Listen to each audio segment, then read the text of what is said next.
Children,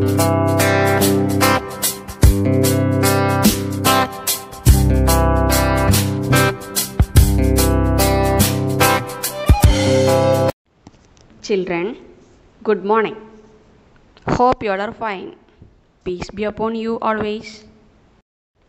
We all are interested to live in places where we have all types of entertainments or all types of facilities of life.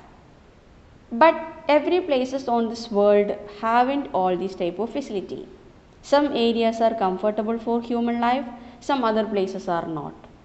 So here we are going to start our second lesson from geography, that is land, water, soil, natural vegetation and wildlife resources.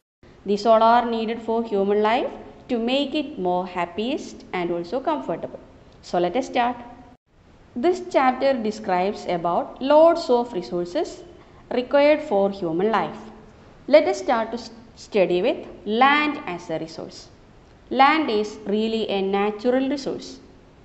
30% of total surface of earth is covered with land, and out of this 30%, all areas are not habitable because lots of areas on this earth is not comfortable for human life, mainly because of the climatic condition or topography.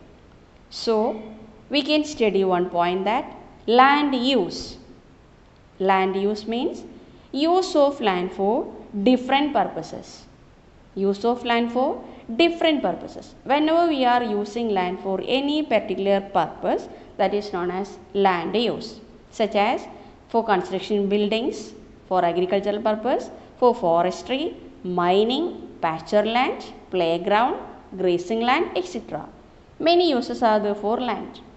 Anyhow, in order to decide the land use, two major factors are there: physical factors and human factors. Physical factors are the type of land, that is topography or land features. Is it hilly or plain or mountain area, etc. Then climatic condition of that locality, soil type, then availability of water and mineral. These are all considering as physical factors. And human factors are population and technology. Land can be divided into two: private land or community land. Private land is land owned by an individual, that is our own property. Community land is also known as common property resources because community land is not for a person. It is to be used by a group of persons in that particular locality. We know that people are increasing daily, that is population of our world is increasing daily. But according to the increasing number of people, whether the land also can be increased? No. So availability of land is fixed, but demand for land is increasing. So whenever demand for land is increasing, it increases the pressure of people on the available land. Since population is increasing, agricultural area also need to be expanded. While agricultural areas need to expand, nearby forest areas need to clear. So when increasing population happens, many more problems are there to face by available land, just like land degradation, landslides, soil erosion, desertification, etc. are the major threats that the land or the environment faces due to expansion of agriculture and constructional activities. So here is a question: whether conservation of land is important? Really yes. In order to feed the increasing population, as agriculture need to expand, deforestation is the common way. That leads to loss of forest resources. When deforestation is continuously going on, that leads to loss of quality of land and soil. So in order to conserve the land, some methods just like afforestation, limited use of pesticides, chemical fertilizers and land reclamation, etc. need to practice deliberately in order to save the available land and also to give maximum support for human life. While using same pitch of land continuously for agriculture, the total quality of that land will be lost. In order to add fertility, we need to add different types of chemical items on it. Again, the quality of the land will be lost. So, the only way to conserve land is afforestation. Afforestation means planting more trees or making forest. Afforestation helps the land to get its fertility again.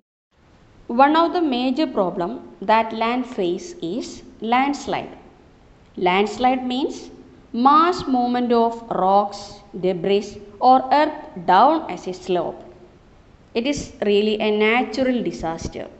When the top land is falling down or flowing down, along with the same soil, lots of rocks, vegetation, etc. also will come down.